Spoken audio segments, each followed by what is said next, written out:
The Laois Championship coming up, the final, Rathdowney-Errill against Borris-Kilcotton. First of all, we have to start with that amazing finish to the semi-final, and Ross King, a year after getting his teeth basically busted, and you did the interview with him afterwards, Shane.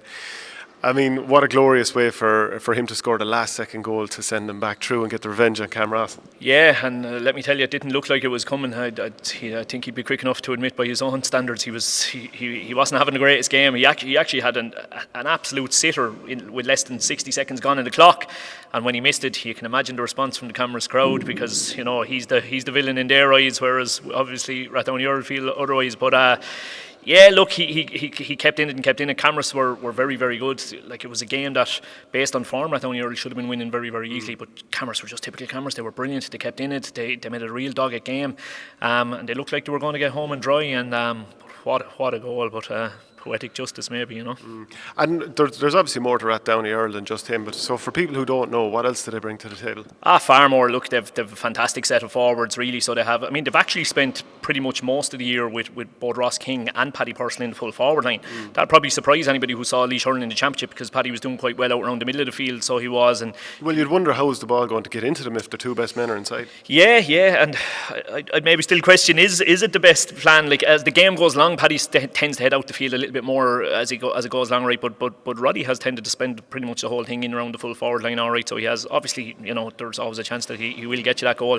We do have the likes of a Mark Kavanagh a bit further out the field who's able to tap them over from a bit deeper. But it'll be interesting to see do the management stick with the two lads in the full forward line the next day, because this is a game where both clubs have fantastic sets of forwards.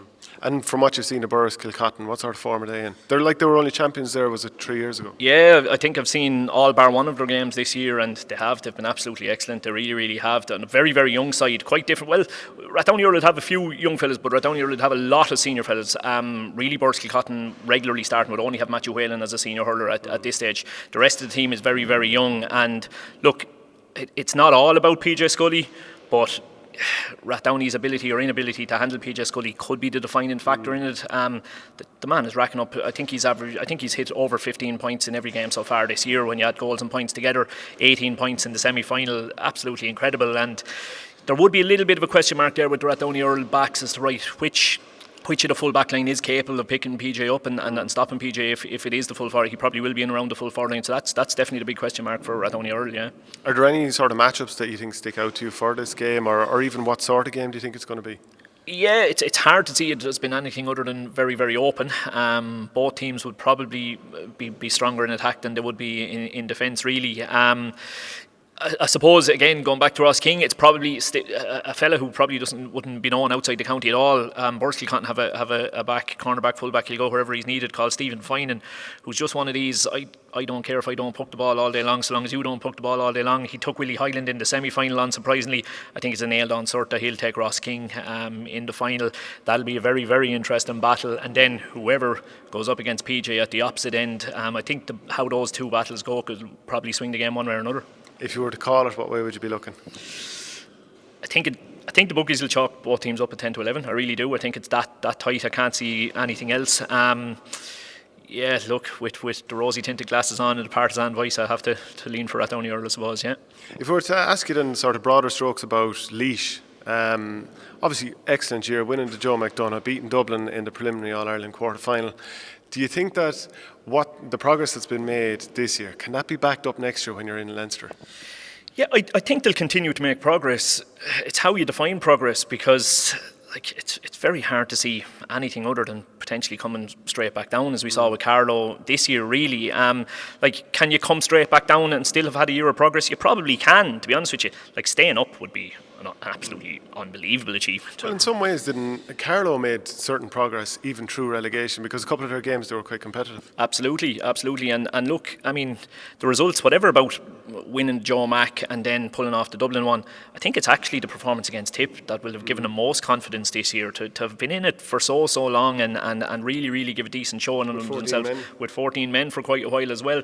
Look, there's been incredible progress made, and there are hurlers there that could potentially be brought in that could strengthen it even more. We just spoke about PJ Scully. PJ Scully didn't feature for Laois this year. Why? Look, I think there was a bit of a strange dynamic going on there.